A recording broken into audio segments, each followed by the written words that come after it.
মেয়েরা যেখানে থাকে সেখানে কিন্তু হই হল্লোড় চিল্লাচিল্লি কিন্তু বেশি হয় আর খাওয়া দাওয়া কিন্তু হয়।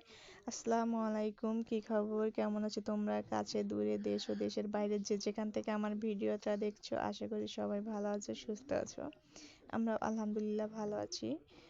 যে আজকে মেয়ের স্কুলে ভিডিওটা একটু করতেছি। আমি সাধারণত স্কুলে ভিডিও দিই না যাওয়া আসা, মানে যে আমরা নতুন একটু ভিডিও করি, তো সব জায়গায় মোবাইল বের করতে কিন্তু আমাদের একটু মানে যে দ্বিধা বোধ হয় যে লোকে কি বলবে বা কি ভাববে। তো আমি আজকে স্কুলে ওঠার সময় দেখি যে মানে কেউ নেই, এজন্য একা একা তাই একটু ভিডিও করেছি।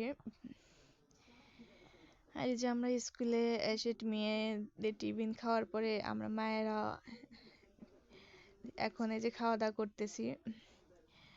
তো যাই হোক, খাওয়া দাওয়া স্কুল করে বিকালে আমি এই যে রান্না বান্নাটা করে নিচ্ছি। আমি তো আগেই বলেছি কারণ আমি বিকালে রান্নাটা করে রাখি। আর বিকালে যে আমি আজকে মাছ রান্না করব।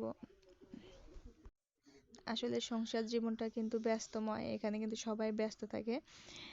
আমরা যে এখন সারাদিন কাজ টাজ করে অনেক ব্যস্ত থাকি, তার মাঝে কিন্তু একটু ভিডিও করি, কারণ এটাও কিন্তু একটা শখের জন্যই এটা করা হয়।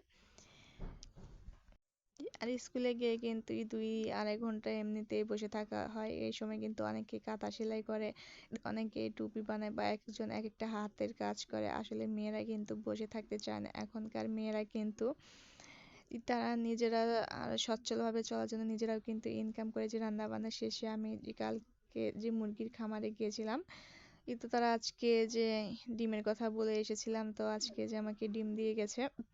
আর ডিমগুলো কিন্তু অনেক অনেক বড়। তো আজকের মতো এখানে, আল্লাহ হাফেজ।